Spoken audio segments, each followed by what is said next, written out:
Welcome back here on Live Now from Fox. The time is 10:23 over on the East Coast and 7:23 on the West Coast.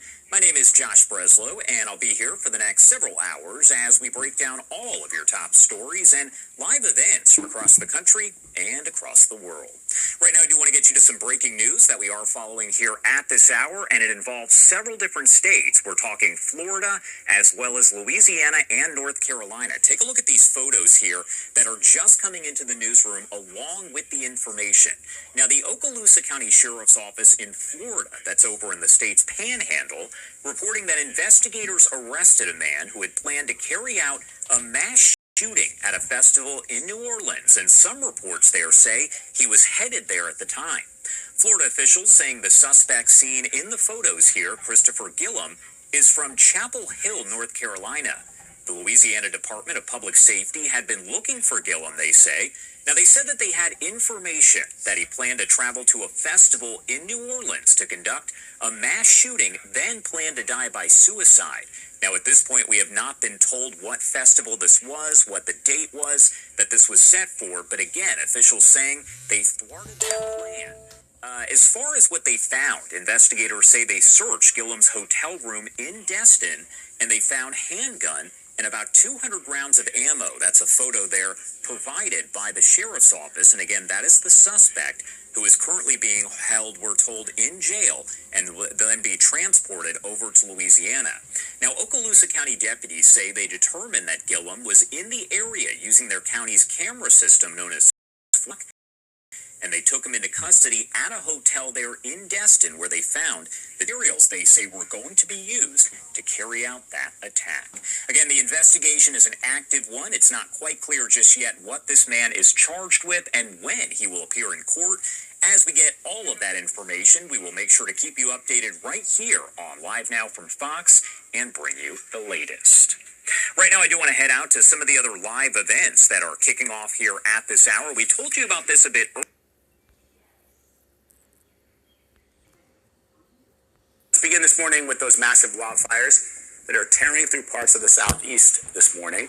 A state of emergency is in place for 91 counties in southern Georgia. That's half of the state. The flames have destroyed dozens of homes.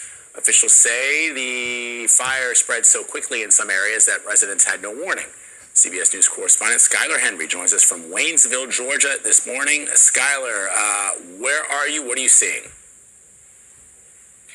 Yeah, Vlad, we are in what we believe to have been a mobile home park in this area where we know that there has been a considerable amount of damage because of the fire that we have seen all throughout this area. If you look off into the distance, that is what an upstanding mobile home is. And right here is what we believe to have been something just the same, completely leveled by the fire. And you can look around and see all of the personal belongings that have been damaged, everything from stoves to toys that are left inside of this area. If you look over here, there is a shell of a car with all sorts of belongings inside. There's some cans in there. Looks like some other people's personal belonging inside of this can as well. And we've been here throughout the last 24 hours or so, really looking to see sort of the extent of this damage. The air quality is still pretty tough in this area. It's tough to breathe, hence the N95s. Officials say that they are concerned about these extremely dry conditions that will continue to linger in and around this area as well. It's expected to be in the upper 80s here. And they say that there isn't going to be any sort of precipitation, at least for the next several days. And it's only going to be a little bit, though firefighters are hoping that that can help a little bit as far as containment here. Where we are in Brantley County, the fire is about 15% contained. About 65 miles from here is what they're calling the Pineland Road fire. That's only about 10% contained at this hour. More than 100 firefighters are working that as well. A lot of resources are needed in this area, so much so that the Georgia National Guard is sending troops out here as well. We should expect to see them on the ground in the next several hours. They will be assisting officials both on the ground and in the air as this fire continues to spread. And I mean, look, my heart is going out to the folks that were in the area that you're standing there. I mean, you're talking about the toys, the remnants of someone's life. It's it's really important. I appreciate that you brought that context. What more do we know about the fires that are popping up in sort of northern Florida, right on the border with Georgia? Yeah, well, they are continuing to pop up, and their concern, Kelly, is that these will continue to spread because of these extreme drought conditions. You guys pointed out the state of emergency that is in effect here in Georgia for so many states, nearly half of them in this state because of the conditions. There's also a burn ban notice. There's also all sorts of measures in place to try to limit the amount of wildfire. I talked about the air quality before, but also you have to take into consideration, Kelly, more than 4 dozen homes just in Brentley County alone have been leveled, so much so that people have had to evacuate to nearby churches, libraries, and the rest to just try to get out of this wildfire's path. Officials say that they are also concerned about 1,000 other structures, including houses, potentially being in the path of this wildfire, so much so that I pointed out the National Guard will be here, other emergency response personnel will be here in the matter of hours all throughout the state, coming in to help as quickly as they can because they are concerned that this will continue to get much worse. All right, Skylar Henry reporting for us this morning from Georgia. Skylar, stay safe. I see you're wearing that mask to prevent that inhalation. Be careful out there, my friend. All right, CBS News meteorologist Rob Marciano is here tracking the forecast. Yeah, not great.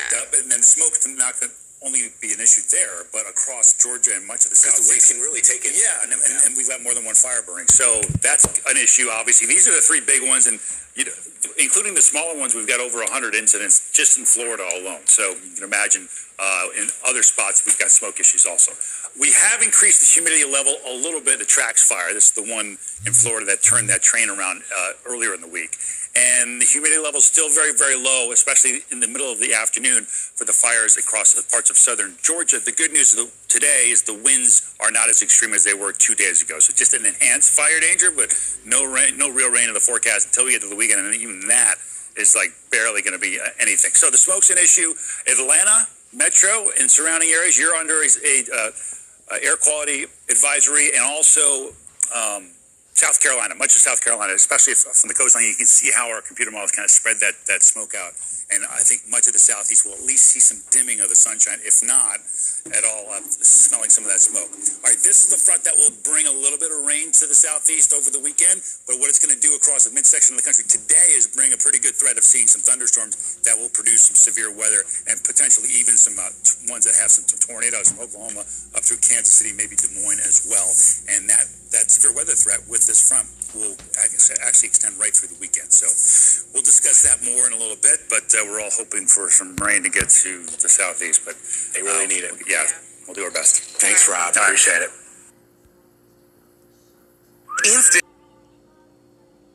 Other news this evening, emergency crews are on the scene of a deadly chemical leak at a plant in West Virginia. At least 2 workers have been killed, more than 24 receiving medical treatment tonight. The leak causing a dangerous chemical reaction. Residents there have been warned to shelter in place tonight. Here's Stephanie Ramos. Tonight, at least 2 people are dead and 30 received medical treatment after a toxic chemical leak at a West Virginia plant. There was 3 employees unresponsive. They've got them in fresh air now at this time. Around 9:30 this morning, a chemical reaction occurring at the Catalyst Refiners plant located west of Charleston as workers were preparing to shut down part of the facility. Cleaning and decontamination activities were underway. It is believed that a chemical reaction occurred during that cleaning process that created hydrogen sulfide. A shelter-in-place issued for a 1-mile radius, which includes West Virginia State University. Several roads shut down. Hazmat teams and first responders racing to the scene. The leak requiring a large-scale decontamination effort. People exposed to the chemicals had to remove all their clothes and be sprayed down. 7 ambulance workers were among the injured. Ames Goldsmith Corporation, the owner of Catalyst Refiners, stating they are deeply saddened by the deaths of 2 colleagues and promising to work with officials to determine the cause of the incident. David, officials believe the toxic gas has been largely contained inside one building, but they're still monitoring the air quality outside out of an abundance of caution. David. All right, Stephanie Ramos with us here tonight. Steph, thank you.